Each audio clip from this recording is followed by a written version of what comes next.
আচ্ছা 12 মাস যখন আল্লাহর নির্ধারণ করা, তো ঘন্টা কার নির্ধারণ, সেকেন্ড কার নির্ধারণ, সপ্তাহ কার নির্ধারণ, বছর কার নির্ধারণ?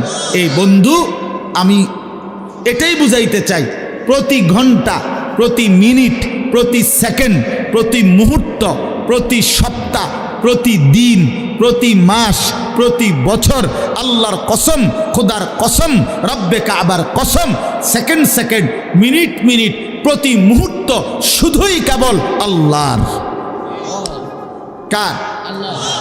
কোনো ঘন্টা তোমার বাপের না, আমার বাপেরও না। একটা মুহূর্ত তোমার আব্বারও না, আমার বাপেরও না, মহান আল্লাহ পাকের। আল্লাহ এই জন্য বলছে, বান্দা আমার দেওয়া মাস, আমার দেওয়া বছর, আমার দেওয়া ঘন্টা, আমার দেওয়া মিনিট, আমার দেওয়া সময়, ফালা তাজলিমু ফিহিন্না আনফুসাকুম, অতএব এই মাসগুলোর মধ্যে, এই দিনগুলোর মধ্যে, এই সময়গুলোর মধ্যে বান্দা নিজের উপরে জুলুম করো না। নিজের উপরে কি করো না? জুলুম করো। আল্লাহ নিষেধ, কষ্ট পাইবা বান্দা। তোমার সময় না বান্দা, তোমার সময় না, এগুলো আমার, আমি হিসাব নেব। তুমি জুলুম করো না নিজের উপরে। ইউকাল্লিবুল্লাহুল লাইলা ওয়ান নাহার, আল্লাহ তাআলা রাত্র এবং দিন আল্লাহ নিজেই বলেন ইউকাল্লিবু, পরিবর্তন করে থাকেন আল্লাহ, আল লাইলা ওয়ান নাহার, রাত্র এবং দিন। প্রতিটা দিনকে, আজকের এই সারাদিনের আলোকোজ্জ্বল দিনকে এখন সন্ধ্যা বানাইছেন কে? আল্লাহ। আগামীকালকের ভোর এনে দিবেন কে? আল্লাহ। আল্লাহ যদি না আনে, খোদার কসম কিয়ামত পর্যন্ত কারো ক্ষমতা নাই আগামীকালকের আলো আনার। আছে কোরআন শরীফ আল্লাহ এটা বলছে, কুল আরাআইতুম ইন জাআলাল্লাহু আলাইকুমুল লাইলা সারমাদান ইলা ইয়াউমিল কিয়ামাহ মান ইলাহুন গায়রুল্লাহ ইয়াতিকুম বিদিয়াইন। আল্লাহ বলে, বান্দা বলো তো, আমি জানতে চাই তোমাদের কাছে, আজকের এই রাতটাকে টেনে লম্বা করে 31শে ডিসেম্বরকে যদি আমি আল্লাহ টেনে লম্বা করে আজকের এই রাতকে আমি কিয়ামত পর্যন্ত, সারমাদান ইলা ইয়াউমিল কিয়ামা, দীর্ঘ করে ফেলি যদি আমি কিয়ামত পর্যন্ত, আর কোনোদিন ভোর না বানাই। আহা যুবক শোনো, আল্লাহ জানতে চাইছে মান ইলাহুন গায়রুল্লাহ, আমি আল্লাহকে বাদ দিয়ে, আমি আল্লাহকে বাদ দিয়ে কে আছে, তোমার কোন মালিক আছে? ইয়াতিকুম বিদিয়াইন, যিনি তোমাদের জন্য আগামীকালকের আলো ভোর নিয়ে আসবেন। কথা বলেন না, কে কে আছে যুবক বলো? আছে, শুধু আগামীকালকের ভোর আনতে পারবে একজন, তিনি কে? সবাই বলি কে? আরো জোরে বলি কে? আরে তাকবীর, আল্লাহ। ইসলাম, তাইলে ইসলামিয়া মাদ্রাসা। প্রতি রাত আল্লাহর, প্রতি ঘন্টা আল্লাহর, প্রতি সেকেন্ড আল্লাহর। আল্লাহর দেওয়া মিনিট ঘন্টা সময়। আমার শায়েখ আল্লামা মুফতি মুশতাকুন নবী কাসিমি হুজুরে আমি একদিন উমরার সফরে আল্লাহর ঘরে, কাবা ঘরের নিচে তাওয়াফ করা যায়, কাবা ঘরের উপরে চারদিকে দোতলা আছে, তিনতলা আছে, চারতলা আছে, পাঁচতলা আছে, ছয়তলা আছে, এগুলোর মধ্যেও তাওয়াফ করা যায় ঘুরে ঘুরে। ওই উপরের তালাগুলোতে, তিনতলা চারতলা, এগুলোতে তাওয়াফ করলে অনেক দূর দূর দিয়ে ঘুরতে হয়, কিন্তু খুব আরাম, মানে ধীরে ধীরে আস্তে আস্তে তসবিহ পড়তে পড়তে দিল দিয়া, মনোযোগ দিয়া তাওয়াফ করা যায়। আর নিচে যে এইটুকু জায়গা, এখানে সময় কম লাগে, 20 মিনিট, উপরে লাগে 1.5 ঘন্টা, কিন্তু নিচে একটু ঠেলাঠেলি বেশি, মানুষের চাপ বেশি, নারী পুরুষের ধাক্কাধাক্কি বেশি। তো হুজুরে সব সময় প্রথম যেই তাওয়াফ, মানে আল্লাহর ঘরে গিয়েই যে প্রথম উমরার জন্য যে তাওয়াফ, এটা নিচে করে, কিন্তু পরবর্তীতে দ্বিতীয়বার থেকেই উপরে করে তাওয়াফ, আস্তে আস্তে যেন ধীরে ধীরে করতে পারে। তো প্রথম আমারে সেই 2018-19 সালে একদিন বলে দিছে, মরনা 3 তলায় তাওয়াফ করবেন। তা আমি তখন নওজোয়ান মানুষ, তা আমারে আবার 2 দিন পরে জিজ্ঞাসা করছে যে আজকে তাওয়াফ করছেন? আমি গো হ করছি। কোনা নেই, ওই নিচে। আপনারা না বললাম উপরে তাওয়াফ করতেন, তাই বললাম হুজুর উপরে তাওয়াফ করে চাইছি একবার, সময় বেশি লাগে, নিচে কম কম লাগে। এই তখন হুজুর আমারে বলছিলেন এই শব্দটা, মাওলানা সময় কি আপনার আব্বার? এই কথাটা বলছি, আমার পুরা মনে আছে, আল্লাহর ঘরের কাছে। মাওলানা সময় কি আপনার আব্বার? আমি বলছি না হুজুর, সময় তো আল্লাহর। তখন বলছে তো যার দেওয়া সময় তার জন্য একটু বেশি ব্যয় হইলে আপত্তি কিসের? সেই থেকে আজকের এই 2024 পর্যন্ত আলহামদুলিল্লাহ এভাবেই হুজুরের নির্দেশ মতো উপরে তাওয়াফ করি। ওই কথাইটা বললাম আর কি, যে সময় কি আপনার আব্বার? সময় তো মহান আল্লাহ পাকের। এজন্য যুবক, সময় তো তোমার না, এই হায়াত তো তোমার না। এই ঘন্টা মিনিট সেকেন্ড 2024 সালের জানুয়ারি থেকে আজকের 31শে ডিসেম্বর পর্যন্ত প্রতিটা দিন ধারাবাহিকভাবে যিনি এখানে আইনা পৌঁছাইছেন তিনি তো মহান আল্লাহ, তিনি তো মহান আল্লাহ। অতএব সেই মহান আল্লাহর দেওয়া দিন রাত, তিনি একটা বছর শেষ করবেন, তিনি চাইলেই আগামীকালকের ভোর হবে। তাইলে যেই আল্লাহর হাতে দিন, যেই আল্লাহর হাতে রাত, যেই আল্লাহর হাতে সময়, মিনিট, মুহূর্ত, সেই আল্লাহর নাফরমানি করে, সেই আল্লাহর অবাধ্যতা করে তিনি নাচ নিষেধ করেছেন, গান নিষেধ করেছেন, ছেলে মেয়ের অবাধ মেলামেশা তিনি নিষেধ করেছেন, তিনি উলঙ্গ দৃশ্য নিষেধ করেছেন, জিনা ব্যভিচার নিষেধ করেছেন, মদের আড্ডা হারাম করেছেন, জুয়ার আড্ডা হারাম করেছেন। অতএব যেই বেঈমানরা, যেই নাফরমানরা, যেই অবাধ্যরা, যেই পাপীরা, যেই জালেমরা, যেই অসভ্যরা, যেই নর্তকীরা, যেই জানোয়াররা আল্লাহর দেওয়া 31শে ডিসেম্বরের এই রাতে নাচবে, গাইবে, ফুর্তি করবে, অসভ্যতা করবে, উলঙ্গপনা করবে, মদের আর জুয়ার আড্ডার মধ্যে জড়ায়া পড়বে, ওরা অসভ্য, বর্বর, নোংরা, অসভ্য ছাড়া, চরিত্রহীন ছাড়া, লম্পট ছাড়া অন্য কিছু হইতে পারে না। ওরা ইমানদার হইতে পারে না, ওরা মুসলমানের বাচ্চা হইতে পারে না। মুসলমান তো তাকে বলে যে আল্লাহকে মানে, ইমানদার তো তাকে বলে যে আল্লাহকে মানে। বান্দা কান, চোখ এবং ওয়াজুলুদুহুম অর্থ হইল সারা দেহের চামড়া, সারা বডি, সমস্তটা চামড়া, সারা শরীরের চামড়া, তোমার পুরা জিন্দিগির আমল কর্ম সম্পর্কে আমি আল্লাহর সামনে সাক্ষ্য দেব। তোমার শাহওয়াত, তোমার কামনা, তোমার বাসনা, তোমার শরীরের ফিলিংস, সব সব। ক্বালু লিমা শাহিদতুম আলাইনা ক্বালু আনতাকানা আল্লাহুল্লাযী আনতাকা কুল্লা শাই। নাফরমান ব্যক্তি নিজেই নিজের দেহকে বলবে, হায় আমার অঙ্গ প্রত্যঙ্গ, তোমরা কেমনে আমার বিরুদ্ধে সাক্ষ্য দিলা? হায় আমার শরীর, আমার চামড়া, আমারে কেমনে এত বড় বিপদে ফেলাই দিলা, আজকে আমারে কেমনে জাহান্নামে ফেলে দিলা? তোমরা কথা বললা কেন, বা কথা বললাই কেমনে? তোমরা জীবনে কথা বলবা, এই হাত পাও, এটা তো জীবনে কোনোদিন ভাবি নাই, তোমাদেরকে তো জীবনে আমার হায়াতে কোনোদিন দেখি নাই কথা বলতে, আজ কেমনে কথা বলতেছ? আল্লাহর কসম কোরআনে আছে, তখন শরীরের অঙ্গ প্রত্যঙ্গ বলবে, হে আল্লাহর বান্দা, যিনি তোমাকে জবান দ্বারা, সব কিছুকে জবান দ্বারা কথা বলার যোগ্যতা দিয়েছেন, আজকে তিনি সারা অঙ্গকেই কথা বলার যোগ্যতা দিয়েছেন। আল্লাহ হুকুম করলে যদি জিহ্বার এই গোশতের টুকরাটা কথা বলতে পারে, তো আল্লাহ হুকুম করলে সারা দেহের গোশতের টুকরাও কথা বলতে পারে। এই জন্য দোস্ত আমার, বন্ধু আমার, একটি বছর শেষে ইমানদারের করণীয় এই কথাইটা, ওয়াল তানজুর নাফসুম মা কদ্দামাত লিগাদ, সূরা হাশরের এই আয়াত, ইয়া আইয়ুহাল্লাযীনা আমানুত্তাকুল্লাহ ওয়াল তানজুর নাফসুম মা কদ্দামাত লিগাদ ওয়াত্তাকুল্লাহ ইন্নাল্লাহা খাবীরুম বিমা তা'মালুন। হে ঈমানদারগণ, হে মুমিনগণ, তোমরা আল্লাহকে ভয় করো। আল্লাহ বলছে, দোস্ত আমরা ঈমানদার, আমরা পাগলও না, ছাগলও না, কুকুরও না, বিড়ালও না।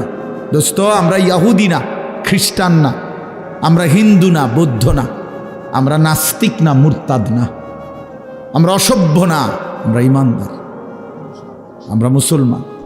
এক কালেমা আমাদের জবানে, এক কালেমা আমাদের দিলে, কোরআন আমাদের কিতাব, আল্লাহ আমাদের রব, মুহাম্মদ আরবি সাল্লাল্লাহু আলাইহি সাল্লাম আমাদের রসুল, ইসলাম আমাদের ধর্ম।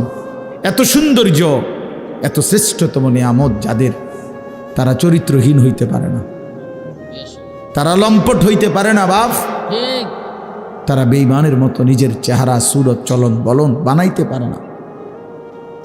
কোরআন সুন্নাহর কথা শুনবার জন্য আদব তো এটা যে বসে শোনা।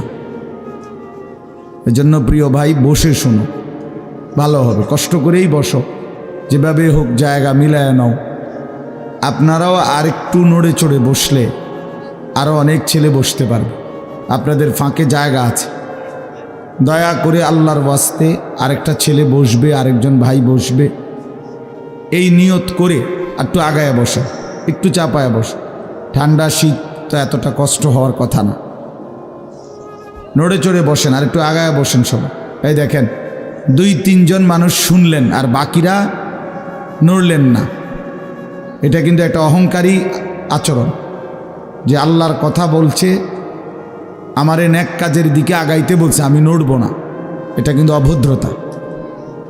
এই জন্য দয়া করে প্রত্যেকেই নড়ে চড়ে যার যার জায়গা পূর্ণ করে বসেন। বারবার তো আর অনুরোধ করার সুযোগ নাই। মাশাআল্লাহ, মাদ্রাসাওয়ালারা দেখেন, আর পিছনে জায়গা আর ব্যবস্থা করার কি সুযোগ ব্যবস্থা। দ্বিতীয় অনুরোধ হইল, হাতে ধরা যতগুলো মোবাইল এগুলো সব নামায় ফেলতে হবে। যাদের হাতে ধরে মোবাইল রেকর্ড করার জন্য উঠানো, ছেলেরা তোমরা সবাই এই মোবাইল নামাও। একজনও বললাম আমি উঠাই দেব, যে আমার এই কথাটা শুনবে না সে উঠে চলে গেলে ভালো। দয়া করে প্যান্ডেল ছেড়ে দেন, তাইলে বাহিরে গিয়া আরো অনেক দোকানপাট আছে, ওগুলো উঠাইলে ভালো। এজন্য একজনও উঠাবেন না মোবাইল, হাতে ধরে মোবাইল রেকর্ড করা যাবে না, সাফ কথা, এটা আমার আদেশ। প্রশ্ন হলো কেন? এই জন্য যে মনোযোগ হয় না, দিল জমে না, আমারও না শ্রোতারও না। আমার শ্রোতা আমার দিকে তাকাইল না, মোবাইলের দিকে তাকায় থাকলো, তো আমি কি পাইলাম? আর আমি উপস্থিত হয়ে শ্রোতার জন্য বললাম, সে ভাবতেছে যে আমি পরে শুনবো, মোবাইল উঠে রাখি, তো আমি কেন আসলাম? তাই এই জন্য দিল জমে না। মোবাইলে ধরে রাখলে হাতে সারাক্ষণ মনে হয় যে ধরে রাখে তার কাছে যে এটার মধ্যে উঠতেছে কিনা, এটা খসখস করে। মোবাইলের মধ্যে সাংঘাতিক অ্যালার্জি, বড় মোবাইল এমনি চুলকানি, যেটা এটার চাইতে জঘন্য, এটা প্রচুর পরিমাণে অ্যালার্জি, যেটা স্বস্তিতে থাকতে দেয় না, সারাক্ষণ চুলকায়। তার মানে সারাক্ষণই এটা কিছু না কিছু একটা দেখতে মন চায়, ভালো মন্দ, প্রয়োজনীয় অপ্রয়োজনীয় সব কিছুই দেখতে মন চায়। এই জন্য কিছুক্ষণ সময় যদি কেউ আলাদা একটু কষ্ট করে হলেও মনোযোগ দিয়ে শুনে, তো ধীরে ধীরে বরকত হয়। আল্লাহর কথায় জিন্দিগি বদলায়। কোরআন আমাদের জীবন পরিবর্তনের জন্য, জিন্দিগি গঠনের জন্য। লৌকিকতা, প্রদর্শন, লোক দেখানো, মানুষকে দেখানো ইত্যাদির তেমন উল্লেখযোগ্য কোনো ফায়দা নাই। আসলে একটা মোবাইল সবার কাছেই আছে, এটার দেখানোর কি? এটা একটা নর্মাল বিষয়। 10-12 হাজার টাকার একটা মোবাইল আহামরি কিছুই না। এই জন্য দোস্ত নওজোয়ান বাবারা সবাই অল্পই হোক কথা, কিন্তু এটুকু কথা আমরা যেন মনোযোগ দিয়ে শুনি। এতে জিন্দিগি বদলায়, অনুভূতি জাগে, বিবেক জাগে, ফিকির ওঠে। রাসূলুল্লাহ সাল্লাল্লাহু আলাইহি ওয়াসাল্লাম বলছেন, ইস্তাফতি কলবাক, তোমার দিলকে জিজ্ঞেস করো, বিবেককে প্রশ্ন করো, দিলকে জিজ্ঞেস করো। ইজা সাররাতকা হাসানাতুকা ওয়া সাআতকা সাইয়্যাতুকা ফাআনতা মুমিন। নবী সাল্লাল্লাহু আলাইহি ওয়াসাল্লাম বলেন, নেক কাজ করলে যদি তোমার কাছে খুশি লাগে, গুনাহ এবং আল্লাহর নাফরমানি করলে যদি তোমার কাছে কষ্ট লাগে, ফাআনতা মুমিন, তাহলে মনে রাখবা তুমি এখনো মুমিন।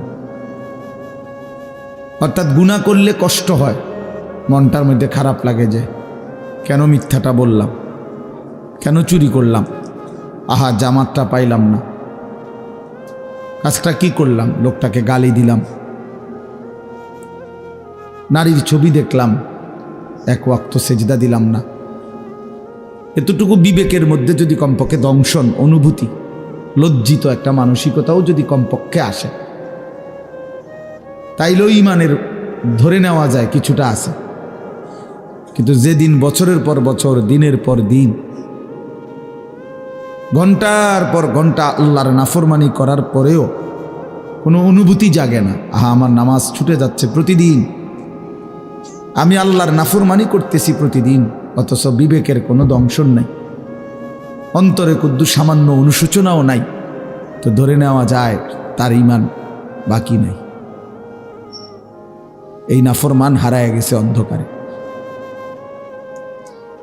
এই নাফরমান হারায় গেছে শাহওয়াত আর নফসের প্রবৃত্তির ভিতরে। মনের চাহিদা, মনের খেয়াল খুশি, নিজের মন চাহিদা মতো চলা, এই এক জিন্দিগির মধ্যেই সে ব্যস্ত। আর আমি বহুদিন বলছি এ কথা, কোরআনুল কারীমে এ কথা স্পষ্ট আছে, মনের ইচ্ছা মতো যে চলে সে জানোয়ার, হাইওয়ান, চতুষ্পদ জন্তু, গরু, ছাগল, কুকুর, বিড়াল, জন্তু, জানোয়ার। এটা কোনো মানুষ না।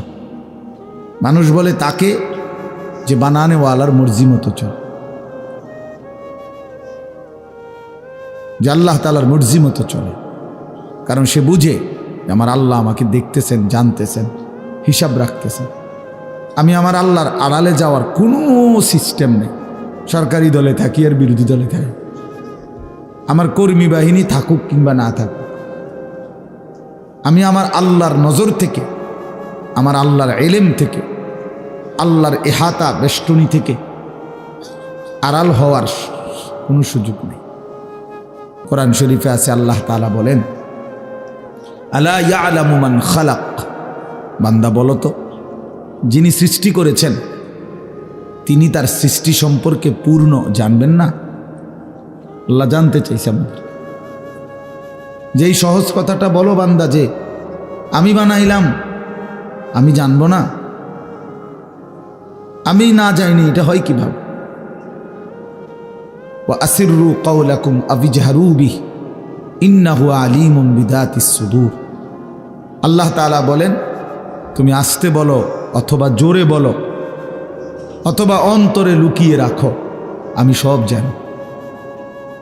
আস্তে কি বলছো তাও জানি, জোরে কি বলছো তাও জানি, তোমার মনের ভেতরের জল্পনা কল্পনাগুলো কি আমি তাও জানি। আমার থেকে আড়াল করবা কেমনে বান্দা? লাকাদ আহসাহুম ওয়া আদ্দাহুম আদ্দা। আল্লাহ বলেন, তিনি তোমাদেরকে বেষ্টন করে আছেন এবং তোমাদের পুরা জিন্দিগি গুনে গুনে রাখছেন, গুনে রাখছেন। এটার আওয়াজ আবার আরেক রকম বানাচ্ছে, গুনে রাখতেছেন আল্লাহ তাআলা। ওয়া কুল্লুহুম আতিহি ইয়াউমাল কিয়ামাতি ফারদা, এবং তোমরা সকলেই আল্লাহ তাআলার সামনে কিয়ামতের দিন একজন একজন করে উপস্থিত হতে হবে। আল্লাহ তাআলা বলছে, ফায়ুনাব্বিউকুম বিমা কুনতুম তা'মালুন। আল্লাহ তাআলাই তোমাদেরকে জানাবেন তোমরা যা কিছু করেছিলে, যা কিছু করেছিলে। আহসাহুল্লাহু ওয়া নাসু। আল্লাহ তাআলা বলেন, আল্লাহ গুনে রাখছেন তোমার জিন্দিগি, হিসাব করে রেখেছেন, যদিও তোমরা ভুলে গেছো। একটা বছর 1 মিনিট, 2024 সাল, 1 মিনিট কল্পনা করি আমার হায়াতের একটা বছর কেমন গেল। আল্লাহ তাআলা বলছে, ওয়াল তানজুর নাফসুম মা কদ্দামাত লিগাদ। বান্দা হিসাব করো, নজর করো, লক্ষ্য করো, আজকে তুমি আগামীকাল আখিরাতের জন্য কি পাঠিয়েছ। লিগাদিন মানে আগামীকাল, মানে আখিরাত, কিয়ামত। তার জন্য তুমি কি পাঠিয়েছ হিসাব করো। ওয়াল তানজুর, লক্ষ্য করো। তাহলে আমরা একটু হিসাব করি। 2024 সাল, 1 বছর, আগামীকালকে আর 24 সাল বলা হবে না, 2025। কি আশ্চর্য! গত 1 বছর যাবৎ বলে আসছি 24 24 24। আগামীকাল থেকে আর এটা বলা যাবে না, 25। তাহলে আমার জীবনের এই পিছনের 1 বছর কেমন গেল? আমি আমার আল্লাহর নাফরমানি করলাম কেমন? আমার মালিকের গোলামি করলাম কেমন? গত 1 বছর যারা কোনো দিন ফজরের নামাজ পড়ো নাই, প্রিয় বন্ধু বলো, তোমার জিন্দিগিটা কেমন গেল? হাসো, দাঁড়াইয়া হাসো, তোমার হাসি দাঁড়াইয়া হাসো, তো সবাই দেখুক।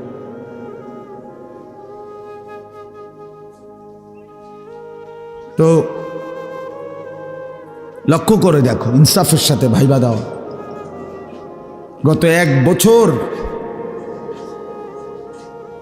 5 ওয়াক্ত নামাজ জামাতের সাথে যার কপালে জোটে নাই, এই জানোয়ারের জীবন কেমন গেল?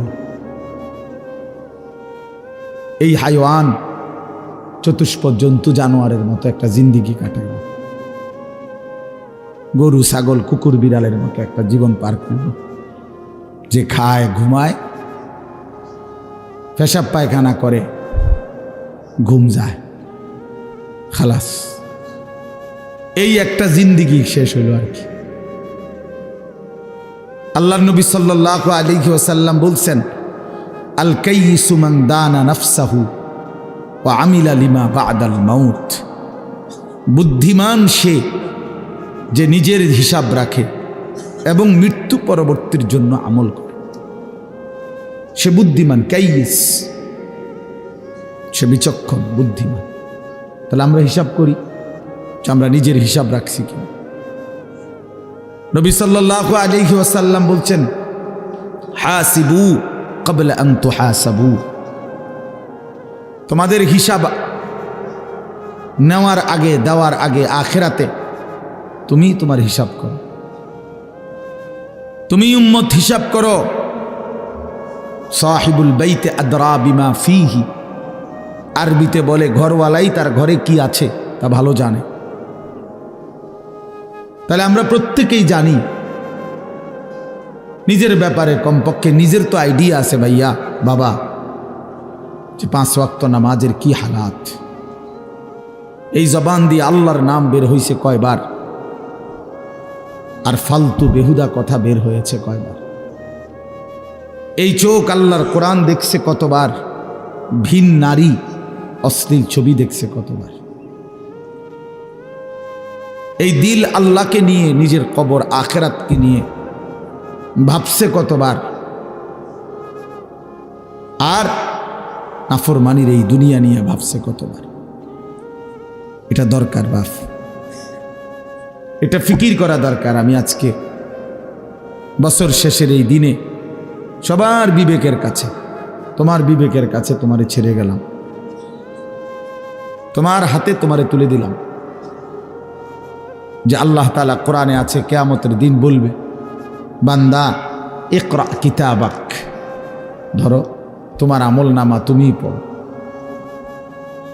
কাফা বিনাফসিকাল ইয়াউমা আলাইকা হাসিবা। আজ তোমার জিন্দেগির হিসাব নেওয়ার জন্য তুমি যথেষ্ট। তুমি বুঝবা, যোগ বিয়োগ সব লেখা আছে এখানে।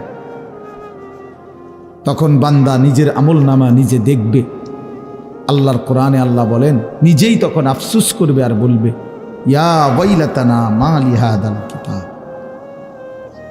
হায় আমার মন্দ কপাল, হায় মাওলা, এ কেমন আমল নামা আমারে দেখাইলেন। লা ইউগাদিরু সাগীরাতান ওয়ালা কাবীরাতান ইল্লা আহসাহা, এটার মধ্যে দেখতেছি ছোট বড় বিন্দু বিসর্গ জাররা কোনো কিছুই আমার জীবনের বাদ দেয় নাই। আমার রাত, আমার দিন, আমার সকাল, আমার দুপুর, আমার হাসি, আমার কান্না, আমার আনন্দ, আমার বেদনা, আমার উচ্ছ্বাস, সব কিছুই এখানে আছে, সব কিছুই আছে।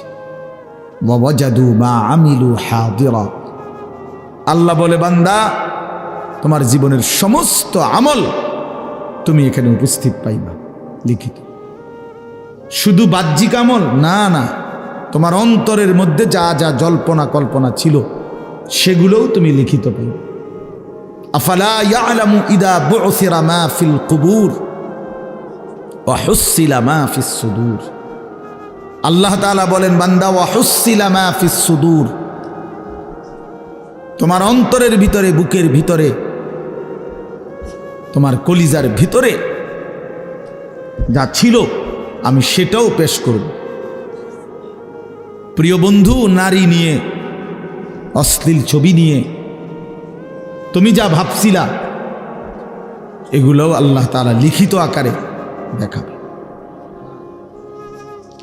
ওয়া হুসিলা মা ফিস সুদূর, কে কাকে ঠকাইতে চাইছেন, কে কার উপরে জুলুম করতে চাইছিলেন, পারেন নাই আর কি, হয়তো পারছেন, অথবা সমস্ত প্ল্যান প্রোগ্রামগুলো অন্তরের, এগুলো লিখিত থাকবে।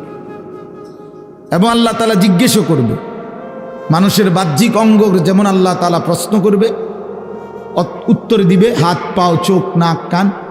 আল্লাহর কসম, ওই যে এখানে পুরা স্টেজ ভরা ওলামায়ে কেরাম, এতটা তাড়াহুড়া করে আসছি যে আমি কারোর সাথে মুসাফাও করিনি, কোনো রকম দৌড়াই উঠে আসছি।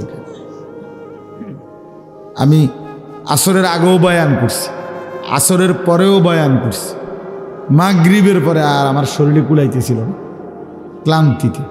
এই জন্য আমি মাগরিবের পরে কোম্পানিগঞ্জের পরে এক জায়গায় এক মাদ্রাসা আমার ছাত্রের অনেক দূর শুয়ে লেছি, আমি একটু ঘুমাই, আমার আর ভালো লাগতেছে না, একটু ঘুমাইছি, দেরি হয়ে গেছে আসতে।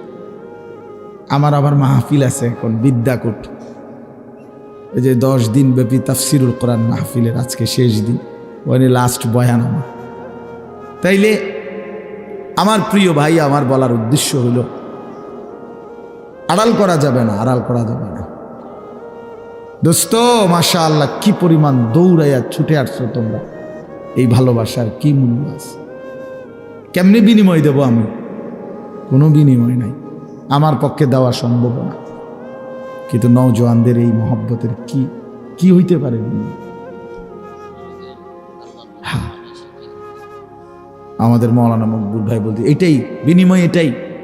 তুমি যদি আল্লাহকে চেনো, তুমি যদি মালিককে চেনো, তাইলেই এই ভালোবাসা সার্থক, এই ছুটে আসা সার্থক।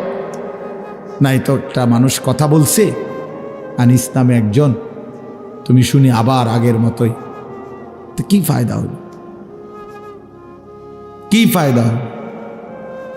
এজন্য দোস্ত, এটা হিসাব করা। আল্লাহ তাআলা জিজ্ঞেস করবে, ইন্নাস সামআ ওয়াল বাসারা ওয়াল ফুআদা কুল্লু উলাইকা কানা আনহু মাসউলা। আল্লাহ বলে, বান্দা শুনো, তোমার কানকে আমি জিজ্ঞেস করব, তোমার চোখকে আমি জিজ্ঞেস করব, তোমার ফুআদ মানে অন্তর, দিলকেও আমি আল্লাহ জিজ্ঞেস করব। আড়াল করতে পারবে না। তোমার দিলকে জিজ্ঞেস করব, হে অন্তর, বান্দা তোকে নিয়ে কি কি ভাবছিল? 60 বছরের ভাবনাগুলো বলো, 60 বছরের জল্পনা কল্পনাগুলো বলো, 40 বছরের কল্পনাগুলো বলো। মানুষের হৃদয়ে এমন অনেক অসৎ কল্পনা আছে, আমার তোমার হৃদয়ে। এগুলা যদি পৃথিবীতে একদিন প্রকাশ পাইত, একদিনের এক সপ্তাহ, তাহলে মানুষের জুতা দিয়ে ফিরত, ঠিক না? জুতা দিয়ে ফিরবে, জুতা দিয়ে। খুবই ছি ছি ছি ছি, মানুষ এত অসৎ কল্পনা করে। আমাদের দিলের মধ্যে এমন নোংরা কল্পনাও আসে সবার। কিন্তু কি আফসোসের বিষয়, ভয়ের বিষয় বাপ, এই কল্পনাগুলো হাসরের ময়দানে সব মানুষের সামনে প্রকাশিত হয়েছে। সব মানুষ শুনবে, হায় হায় যাকে ভালো মনে করছিলাম তিনি কি জঘন্য চিন্তা করতেন, কি অস্থির, কি নোংরা। ওয়াশাহিদা আলাইহিম সামউহুম ওয়া আবসারুহুম ওয়া জুলুদুহুম বিমা কানু ইয়ামালুন। আল্লাহ কোরআনে বলেন, বান্দা কান, চোখ এবং ওয়া জুলুদুহুম অর্থ হইল সারা দেহের চামড়া, সারা বডি, সমস্তটা চামড়া, সারা শরীরের চামড়া, তোমার পুরা জিন্দিগির আমল কর্ম সম্পর্কে আমি আল্লাহর সামনে সাক্ষ্য দেব।